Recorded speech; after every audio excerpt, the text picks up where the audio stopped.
independence of this country. No other administration, and this the president himself has alluded to it many times, including the 2 billion, including when, you know, in the first time when he said his office is the worst. And it's known when he submitted 175 names to the cabinet and so forth. And the second time he just gave up.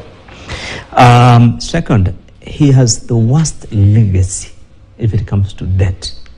He moved our debt from about 1.5 trillion to, in fact, if you include the sovereign guarantees in certain corporations and so forth, this thing is over 11 billion.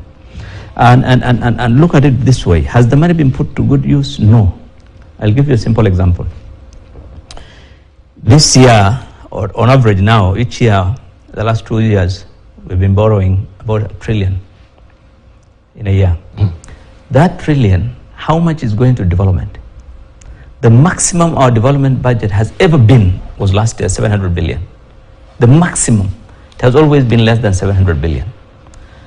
So when I borrow 1 trillion and I'm using 700 billion, you cannot say I've put all that money into development. It hasn't. Let me just give you a rough, simple calculation. If you have borrowed 8 trillion, and on average, our budget for the time this president has been in power has ranged between 2 to 3 trillion per year for 10 years. That's almost 25 on average, 25 trillion. Ask an average Kenyan, 25 trillion. If that money, really, how much, even 50% has gone into development, you would see the face of this country would have changed. Because what is development? It's not just roads and the railway, which we see in Nairobi, by the way.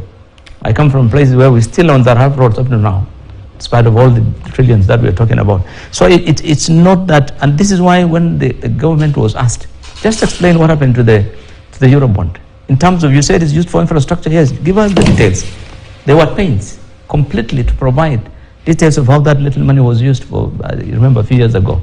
So it's not about development. And I think this last thing I want to say is that when you invest in